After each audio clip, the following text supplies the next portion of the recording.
வந்து இப்போ நம்ம டிவிக்கு சம்மந்தமாக வீடியோஸ் போட்டாலோ போதும், போஸ்ட் போட்டாலோ போதும், உடனே வந்துடுது அதில் கமெண்ட் பண்ணுறதுக்குன்னு வந்துட்டு அவர் அதை செஞ்சாரா, இதை பண்ணினாரா, கட்சி அதாவது வந்து அரசியலுக்கு வந்ததுக்கப்புறம் தான் பெரியார் கண்ணு தெரியுமா, அஞ்சலியம்மாள் கண்ணு தெரியுமா, வேலுநாச்சியார் கண்ணு தெரியுமா, இந்த மாதிரிலாம் கேள்வி கேட்குறீங்க.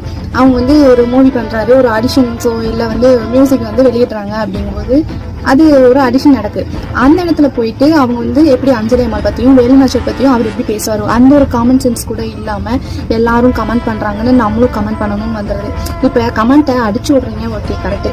இப்போ அங்கே கேள்வி, இப்போ பொதுவாக வந்து மக்கள் கேள்வி கேட்க வேண்டிய இடத்துல கேட்க மாட்டேங்கிறீங்க. அது எதுக்காக அந்த மாதிரி இருக்கீங்கன்னு தெரியல. யாராவது நம்ம முன்னாடி வந்து நின்று நம்ம மக்களுக்கு நல்லது செய்யணும், இதுக்கப்புறம் வரக்கூடிய ஆட்சி நல்ல ஆட்சியாக இருக்கணும், இது நீ வந்து எல்லாம் வந்து வேலை வாய்ப்பு இல்லாமல் எவ்வளோ கஷ்டப்படுறாங்க, அவங்களுக்கெல்லாம் நம்ம ஏதாவது செய்யணும்னு வந்தால் உடனே அவங்கள அப்படி பண்ண வேண்டியது தானே. அவர் இதுக்கு முன்னாடி இதெல்லாம் கேட்டிருக்காரா, அதெல்லாம் கேட்டிருக்கா? ஆட்சியில் இருக்கிறவங்க பார்த்து யாராவது நீங்கள் இது வரைக்கும் கேள்வி கேட்டிருக்கீங்களா? கேட்டிருக்கிறவங்க. அப்போ நீங்கள் அவரை மட்டும் வந்து